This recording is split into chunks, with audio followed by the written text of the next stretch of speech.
Hoje nós temos aqui o professor José Carlos Campos Velho, que é nosso companheiro aqui de universidade. Professor, seja muito bem-vindo ao programa Coma Bem e vamos trabalhar, porque nós trabalhamos, de alguma forma, nós trabalhamos juntos.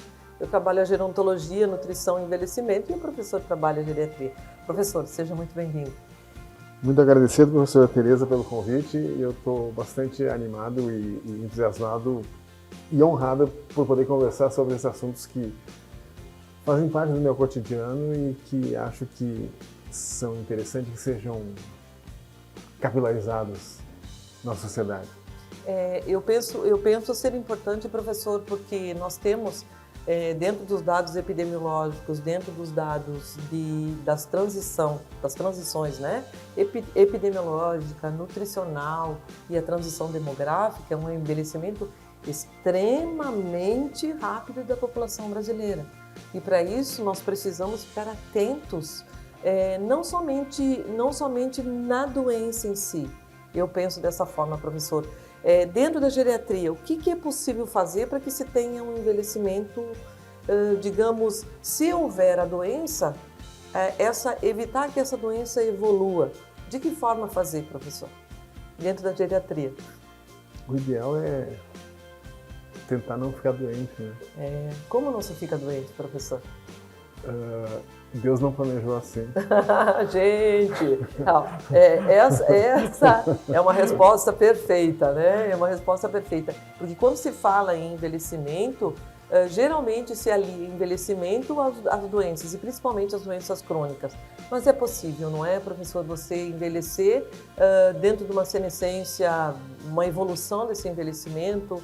A gente sabe que o processo metabólico, bioquímico, fisiológico é inerente à vida do ser humano na Terra, tá? Mas o que fazer dentro da geriatria? É interessante, assim, mas a gente conversou um pouquinho anteriormente sobre a questão das zonas azuis. Uhum. E se a gente for olhar para as zonas azuis, pelo que o Dan Bittner observou ao longo do seu tempo de pesquisa nas várias zonas azuis, que são Okinawa, do Japão, Icária, na Grécia, uma região da ilha da Sardenha, na Itália, a região de Barbádia, Loma Linda, na Califórnia, e a província de Nicoya, na Costa Rica, Costa aqui Rica. na América do Sul, na América Latina, na América Central. É isso. Pouco tinha a ver com assistência médica. Opa, o que traz isso? Porque tanto o senhor quanto eu trabalhamos. Eu trabalho quando eu lembro da questão da alimentação. Eu direciono tanto para os alunos da nutrição quanto para os acadêmicos da medicina. A gente trabalha com essa direção da alimentação, mas existe muito mais do que isso. Claro. Bom, existem questões que são, obviamente, nessas regiões, questões de ordem cultural, né? Sim. Que são a forma como eles vivem, né? Obviamente a alimentação tem um papel essencial em todas as zonas azuis, embora não exista um padrão alimentar. Para todas o mesmo, né? Na verdade, porque algumas zonas azuis até, eu acho que se não me engano, na Itália, há o consumo de vinho. Nas outras não existe isso. Mas eu penso que é comum a todas, é uma ingestão muito baixa de sal. Açúcar é inexistente, eles não comem açúcar. Pelo menos daquilo que nós pesquisamos e daquilo que nós temos relatado. Embora, né, professor, colocando as zonas azuis, eu penso na casuística disso. Você sabe que eu sou uma pessoa de poucas certezas. Uhum. Eu tenho mais incertezas do que certezas, na verdade, na maior parte do tempo, assim. E por incrível que pareça, mas, por exemplo, não falando de açúcar, mas os carboidratos na região de Barbádia, na Itália, eles são bastante presentes na alimentação. Mas seriam os complexos, né? Então, os vindos dos amidos. Seriam... E não da sacarose. Por exemplo, da massa. Isso, complexo, né? Os complexos, os amigos. Efetivamente, eles são...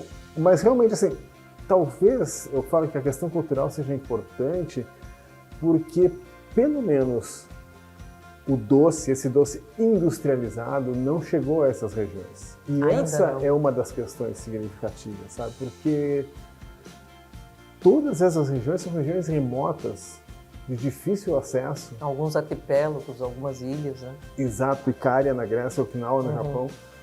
E o que acontece?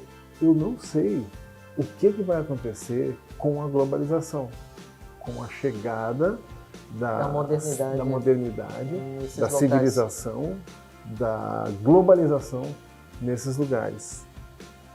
Parece até que Okinawa, ela tem uma questão específica, Okinawa, né? Okinawa foi invadida pelos Estados Unidos durante a Segunda Guerra Mundial e os Estados Unidos têm uma certa dívida de honra com Okinawa. Sim. E dessa forma, Okinawa hoje, ela tem muitos restaurantes de fast food, esse tipo de coisa. Sim, já foi relatado, teve uma reportagem a respeito disso. E assim, e os hábitos que os idosos, aqueles idosos que foram estudados na época da visita do Dan Bittner lá. Acho que em 2019, né, essa pesquisa veio ao público, né? Ela começou anteriormente, mas em 2019 ela veio ao público, né? Exato. Mais divulgado. O Dan Bittner esteve lá, se não me engano, foi em 2005, né? Foi quando se teve essa surpresa dessas regiões tão interessantes no mundo. Mas o que parece é que assim, as novas gerações elas não vivenciam a cultura que os avós Os ascendentes, todos os ascendentes. Os ascendentes. E isso está modificando, inclusive, o perfil epidemiológico dessas populações. E isso é uma questão problemática, porque elas deixam de ser regiões isoladas, regiões pouco impregnadas pelo modo de vida ocidental, particularmente, e passam a ser regiões que passam a viver como nós vivemos. Então, assim, talvez elas tenham algumas lições que a gente possa realmente aprender e tem algumas lições que a gente deva realmente não aprender. Questões a serem resgatadas, né, desses longevos que moram Exatamente. Nesses locais. Todas essas regiões têm uma característica muito interessante. São regiões, exceto Loma Linda, na Califórnia, pobres. São regiões pobres, onde as pessoas muitas vezes trabalhavam até idades muito avançadas, não por prazer, mas por necessidade.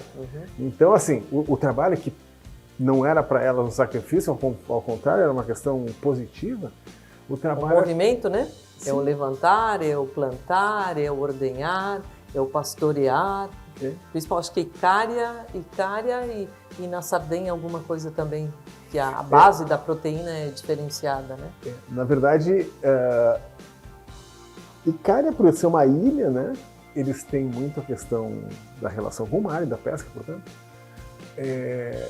Eles têm muito uma questão relacionada a consumo de infusões. Sim, eles têm, são ervas nativas, né? Isso. Que eles têm lá. Tem muitas coisas. Eles lá também consomem vinho. Sim. Como na Sardenha. O que nós não podemos comparar, professor, não podemos comparar com a dieta do Mediterrâneo. Mas se a gente for olhar na sua o maior consumo dessa alimentação, ela é quase que se equivale em relação à qualidade do alimento, né? Por exemplo, na Sardenha eu planto tudo que eu como. Icária era para ser assim também, da mesma forma. E o que a gente tem, o que a gente trabalha em nutrição é que qual é a fonte proteica uma vez que eles não comem carne de gado? Eles têm peixe, que eles não comem diariamente, eles têm a cabra, o leite de cabra, o queijo de cabra, que aliás a gente estudando, né, ele tem uma quantidade menor de caseína também, então ele se torna um alimento mais digestivo. E o que a gente viu é que ele tem uma quantidade grande de triptofano, que é um precursor da serotonina. E daí a gente olha a Icária, não sei o que você pensa, a gente olha a Icária e a gente vê todas essas ervas, toda essa alimentação natural, essa fonte de proteína, a ausência do consumo desse açúcar, o açúcar comum, né, o industrializado, sacarose, e a gente vê eles vivendo muito bem. Esperamos que eles continuem vivendo bem, mas eu acho que não é somente isso, né, professor? Não é somente a alimentação, são os outros hábitos que eles têm também. A atividade física, conforme o senhor colocou, e tem coisas importantes, a questão da espiritualidade, a reverência, acho que é uma reverência à família também, a gente diria que eles trabalham muito a questão espiritual também, da mesma forma, que é comum em todas as zonas azuis isso. Comer pouco, né? Não comem em excesso também. O que o senhor acha? A vida em comunidade deles também é uma questão bastante importante. Mas no Japão eles têm uma expressão que chama hara hashibui. Hara hashibui. Hara hashibui. Até comer até ficar 80% satisfeito. É a mesma coisa que na Índia eles fazem, que é o espaço de Shiva. Ah, sim, o espaço de Shiva são 20% mais ou menos. Deixar livre. Deixar livre, né? Olha só, inclusive nos 9 preceitos, que está na publicação, está lá o prato, faltando uma parte desse prato. E aí a gente fala, né, que isso também determina a longevidade. O excesso da alimentação, nós aqui no Ocidente ou até mesmo no Oriente, nós mudando esse perfil epidemiológico por excesso de alimentação e pela qualidade de alimentação. É tão fácil nós vivermos mais, nos alimentando bem, fazermos atividade física, tendo uma condição espiritual e mental também, estando num meio que não no meio urbano, estando num meio mais relacionado à natureza, consumir os alimentos da época. Aqui no programa Coma Bem, a gente sempre fala sobre sazonalidade, tá? Comer os alimentos produzidos no local e na época. O alimento vai ter uma qualidade melhor e maior, claro. Então a gente fica pensando no seguinte: em todas as zonas azuis acontece isso. Verdade. É interessante, no que fala em relação à urbanidade, o Dan Bittner também fez recentemente uma série para Netflix que fala das zonas azuis, e ele fala de Singapura. Opa, um novo Singapura, local. Que na verdade é uma cidade-estado, assim, é uma ilha, é um lugar absolutamente urbano, né? Em que eles estão fazendo uma série de modificações que a estão tornando, de certa maneira, uma grande zona azul. Olha. Então vale a pena ver... Ela não veio como zona azul pesquisada, ela vai se tornar uma zona azul.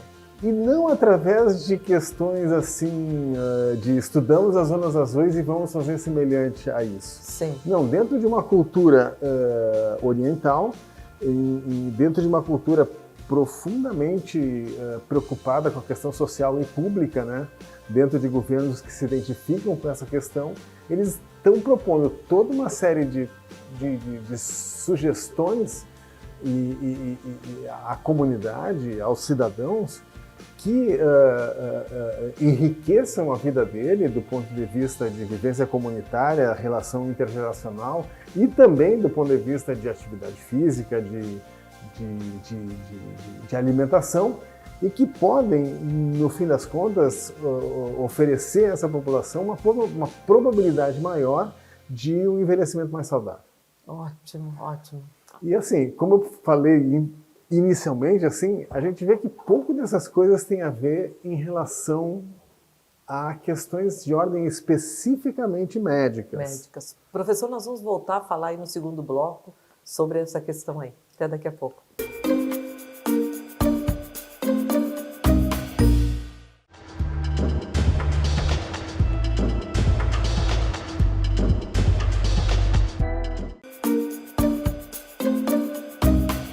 Voltando aqui ao programa Coma Bem, conforme o professor José Carlos estava falando sobre a questão do envelhecimento, esse aspecto da geriatria em relação ao envelhecimento, nós gostaríamos que ele continuasse aquela fala do bloco anterior.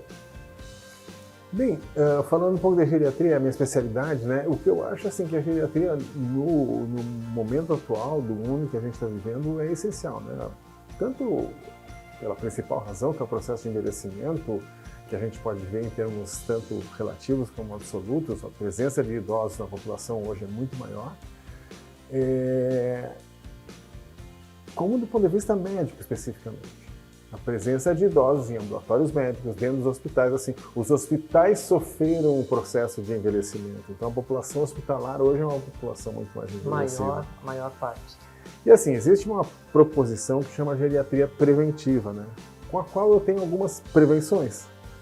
Porque, assim, recentemente eu li uma entrevista de um médico que falou assim que ele era geriatra e que a maior parte dos pacientes que ele atendia no consultório dele eram pacientes jovens. E pacientes entre 40 e 60 anos que iam lá para ver como envelhecer melhor. Olha, né? só, fazendo promoção de saúde aí. Só que eu desconfio de um geriatra que atenda jovens. Eu acho que a geriatria... Adulto maduro, o senhor que está falando. É jovens, para mim 40 anos é jovem. Geriatra Pessoal, aqui a casa passou do 6.0, por isso que a gente fala assim, né? A gente se dirige dessa forma, tanto o professor quanto eu, a gente já passou do 6.0 e, gente, é urgente isso aí, é urgente esse cuidado no envelhecimento. Por favor, professor, continue. Então, assim, se você entrar num consultório de um geriatra e só existirem pessoas jovens lá dentro, desconfie que alguma coisa não está certa. Porque a geriatria é a especialidade médica que cuida dos idosos. E a maior expertise dos geriatras é cuidar exatamente daqueles idosos mais velhos, com mais patologias, com mais comorbidades, com mais dificuldades no cotidiano, que é aí que o geriatra muitas vezes sabe lidar melhor. Sim. Então, o geriatra que trabalha exclusivamente com pessoas que não têm uns 60 anos, ele não está fazendo propriamente geriatria, ele está fazendo algum outro tipo de medicina do estilo de vida, medicina preventiva. Na geriatria, ela tem outra essência. Tem outra perspectiva, que é cuidar dos idosos. Né? E, efetivamente, os idosos que têm todas essas comorbidades, que são idosos frágeis, que são idosos portadores de múltiplas patologias, que tomam múltiplos medicamentos, esses idosos se beneficiam muito do cuidado geriátrico. E do gerontológico também. Não tenha dúvida nenhuma. A geriatria não é ela é uma especialidade médica especificamente, né? Mas ela vem geralmente conjugada com o termo gerontologia, porque ela é multi, inter e transdisciplinar. Ótimo, perfeito. Professor, eu vou pedir para você rapidamente um conceito que eu sei que o senhor trabalha, que é o Slow Medicine, para depois a gente entrar no Slow Food. Só um conceito básico que é Slow Medicine, que é esse cuidado geriátrico, gerontológico, para essa população tão carente de informação e de cuidado de fato. Acho que bem sucinto aí, porque nós temos muito tema ainda para discutirmos. Então, a Slow Medicine, na verdade, ela não é uma especialidade médica. Ela é uma maneira de olhar para a medicina, uma maneira de praticar a medicina baseada em alguns princípios, né? E é um movimento, assim, digamos, internacional. Existe um esboço na Holanda, existe uma iniciativa, um movimento bastante forte na Itália, aqui no Brasil, no México, alguns pensadores norte-americanos que pensam numa forma diferente de fazer uma medicina. Sim. Os italianos, eles têm uma proposição, através de um manifesto, que eles falam de uma medicina sóbria, respeitosa e justa. E que nós precisamos muito hoje, professor. Quando você fala em envelhecimento e essa fragilidade, esse desamparo, essa ausência de ambiente para esse envelhecimento, eu acho que é muito bem-vindo. Mas, professor, pegando esse movimento da Slow Medicine, vamos para a Slow Food, que o senhor conhece e nós estávamos comentando de uma forma magnífica. E eu penso que essa Slow Medicine e esse Slow Food, eles têm uma relação, tá? Eu diria uma relação de cuidado. Uma relação de cuidado com as origens, com a natureza, com o tipo de alimento. Tá?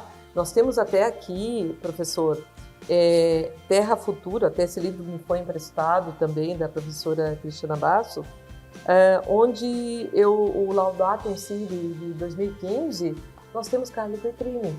E eu soube, né, que o senhor conheceu o Carlo Petrini. E eu estou morrendo de inveja aqui. E aí, quando se fala em Carlo Petrini, se fala sobre slow food. Aí se fala sobre umas questões bem importantes, que é isso aqui, professor, mostra pra gente aí. O senhor pode mostrar, pode levantar aí. Isso aqui foi um presente que eu ganhei da professora Franceliane, numa viagem dela ao Peru, onde tem muitos tipos de cereais, tá? Leguminosas, que se a gente for olhar, fazem parte desse movimento de melhora dessa alimentação e a conservação da natureza. Obrigada, professor. Então, eu vou deixar que o professor fale aqui, porque nós já comentamos a respeito. Eu só vou mostrar aqui, professor, ó, dê uma olhadinha aqui, ó. Isso aqui são vegetais que eu posso comer, tá? São vegetais regionais. Então, eu posso aproveitar esses vegetais e desidratá-los e comê-los dessa forma. é uma forma de conservação também. E daí, professor, quando a gente olha um pão de milho que foi feito por quem? Por uma pessoa que veio da Itália, que aprendeu o valor de comer um alimento feito em casa, um alimento que tem tradição. Eu vou deixar o senhor falar isso, senão eu vou falar demais. Então, a relação entre a slow medicine e a slow food é uma relação muito clara de estabelecer assim. A slow food, ou o movimento slow food, assim que eles preferem que seja chamado, ele foi a fonte principal de todos esses outros movimentos slow. Entre eles a slow medicine. O artigo que dá nome à slow medicine, que chama um invito a slow medicine, de um médico italiano chamado,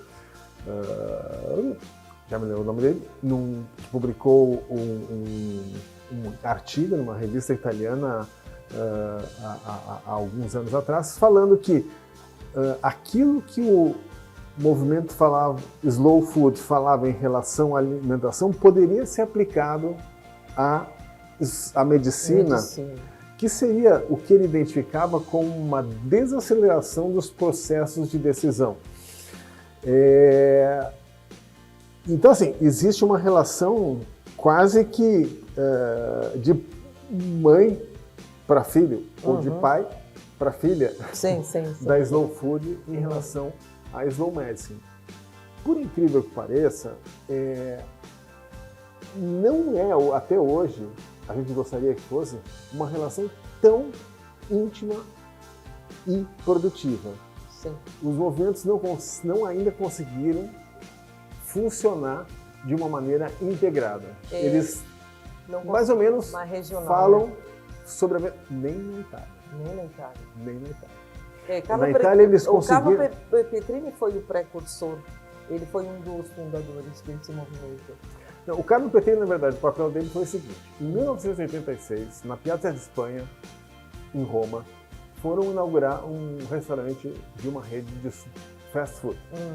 E lá eles abraçaram a praça e fizeram uma manifestação liderada pelo Carlo Petrini, onde eles diziam assim, aqui na Itália, aqui onde a gente tem uma cultura gastronômica importante, onde a comida tem um selo de qualidade tão significativo, que eles chamam SIBO em italiano, aqui nessa praça não pode haver um restaurante de fast food. Mas a marca do restaurante era muito maior do que qualquer... Sim. A gente sabe que o capital, ele sempre vai falar mais alto. E quando se fala sobre slow food, sobre esse alimento, ele fala sobre alimento limpo, esse alimento que ele venha de uma origem e que você consiga manter essa origem desse alimento e consiga se propagar isso. O senhor está falando que não se consegue furar a bolha, né, de alguma forma. Esse livro aqui, professor, nós usamos aqui na universidade, nós fazemos um momento de leitura, todos os alunos leem e a gente discute. Isso já foi algum tempo atrás. Então a gente trabalha essa questão da leitura e da história, o quanto é importante, né, eu preservar essa questão da tradição, a qualidade do alimento, a origem do alimento, o conservar alguns tipos de semente, conforme nós vimos ali também. Então, eu fiquei encantada quando eu ouvi que o senhor disse que conheceu o Carlo Petrini. Era um sonho da gente conhecer foi uma o Carlo coisa Petrini. Foi uma coisa muito inesperada, assim, porque eu estive em Turim, que é onde, na verdade, a slow medicine também cresceu e onde o movimento slow food tem um papel muito importante, Turim, porque ele é originário do Piemonte, é originário da região norte da Itália, né? Sim. E lá me falaram que tem uma pequena cidade chamada Bra, que é a cidade onde realmente está o escritório central da Slow Food International, tem um restaurante slow food, tem um café que tem... Pessoal, eu vou perguntar para ele se ele foi nesse restaurante. Eu fui nesse restaurante. Eu fui, almocei lá. Que tal, professor? É excelente, maravilhosa.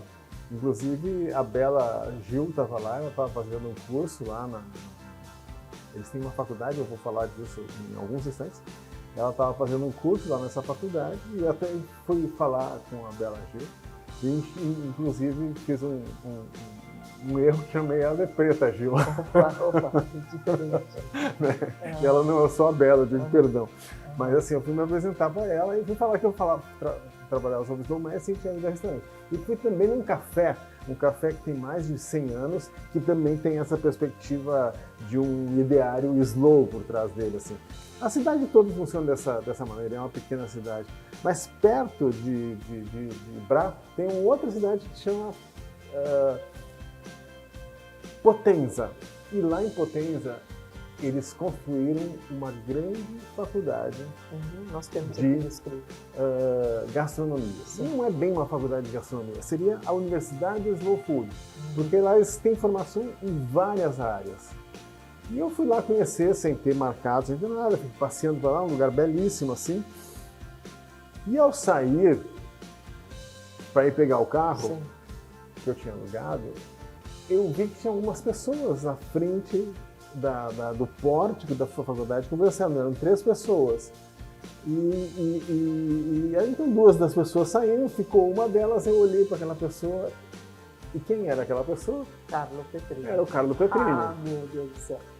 Professor, quando a gente fala, nós temos, nosso tempo é curto, nós temos que encerrar nosso programa, mas quando a gente fala em slow food, a gente fala nessa surpresa que o senhor teve, né? O que a gente pensa nesse slow food? Se eu vou ter um movimento menor um movimento mais lento em relação ao cultivo, ao consumo do alimento, necessariamente eu terei mais saúde. Sim. Necessariamente eu terei mais longevidade. E não necessário, não é, professor, que, embora eu já tenha completado 60 anos de idade, eu não deva prosseguir nessa ordem, tá? Se eu nunca fiz, está na hora de fazer. Porque ainda há tempo, não é, professor? Que a geriatria e a gerontologia podem proporcionar isso. O senhor, no seu cuidado geriátrico, porque além de o senhor dar aula, o senhor trabalha no ambulatório, não é? No ambulatório lá da Casa de Saúde, a gente também trabalha e trabalhamos nessa disciplina em comum.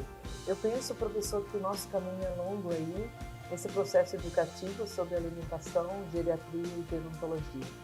Queria muito lhe agradecer esse momento aí dessas falas maravilhosas, né? Nós teremos mais programas para fazer sobre isso. E vamos cuidar do nosso envelhecimento, professor.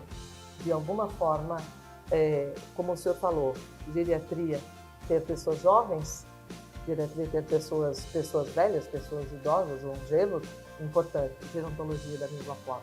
Unir essas ciências que são as mesmas, né? Trabalham em formas diferentes, mas para que a gente possa melhorar essa qualidade de vida desse Brasil que está envelhecendo muito. Eu às vezes quebro os parâmetros um pouco e digo assim que a primeira coisa que você deve fazer para cuidar do seu envelhecimento é usar cinto de segurança, olhar para os 2 lados quando for atravessar a rua e se for andar de moto usar capacete. E não se esqueça de vacinar-se também. Olha, pessoal, encerramos esse programa com essas belas mensagens, com esse cuidado do envelhecimento. Professor, muito obrigado pela sua presença. Imagina, eu que agradeço.